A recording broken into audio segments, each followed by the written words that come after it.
జిల్లా మల్కాజ్గిరిలో తెలంగాణ జాగృతి ఆధ్వర్యంలో ఎమ్మెల్సీ కల్వకుంట్ల కవిత నాయకత్వంలో నిర్వహించబోతున్న తెలంగాణ ప్రజల గొంతుక రాజకీయ పోరాట ప్రకటన సభ పోస్టర్ను ఘనంగా ఆవిష్కరించారు. ఈ కార్యక్రమంలో తెలంగాణ జాగృతి సీనియర్ నాయకులు, మహిళా నాయకులు, కార్యకర్తలు, అభిమానులు పాల్గొని సభ విజయవంతం కావాలని ఆకాంక్షించారు. తెలంగాణ హక్కుల సాధన, ప్రజా సమస్యల పరిష్కారం, మహిళా సాధికారత కోసం కవిత నిరంతరం పోరాడుతున్నారని నాయకులు తెలిపారు. ఏప్రిల్ 25న ఉదయం 8 గంటలకు మేడ్చల్ జిల్లా మునిరాబాద్లోని ఓఆర్ఆర్ ఎగ్జిట్ నెంబర్ 6 వద్ద ఉన్న అడ్భయ కన్వెన్షన్లో ఈ మహాసభ నిర్వహించబోతున్నారు. ఈ సభకు మల్కాజ్గిరి నియోజకవర్గ ప్రజలు భారీగా తరలి వచ్చి విజయవంతం చేయాలని పిలుపునిచ్చారు. ఈ కార్యక్రమంలో కె ప్రశాంత్ చారి, ఈగ సంతోష్, లలిత యాదవ్, భవానీ వేముల, సంధ్యారెడ్డి, నవీన్ యాదవ్, రజిత, సాయి, సందీప్, కిషోర్ తదితరులు పాల్గొన్నారు.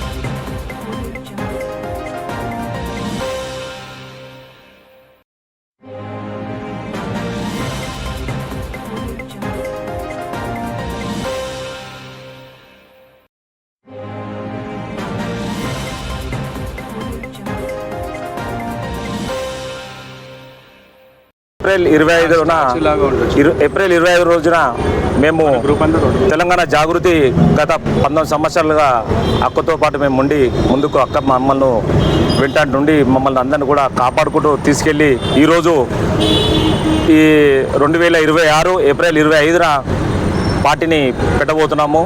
అలాగే యువతనే కానీ, మహిళలే కానీ, స్టూడెంట్స్ వింగే కానీ, సీనియర్ నాయకులే కానీ జాగృతులు చేసినటువంటి భారీ ఎత్తున కూడా అక్కడికి రావాలని చెప్పేసి మా జాగృతి తరపున నేను కోరుకుంటూ, అలాగే ఎంతో కష్టపడి అక్కను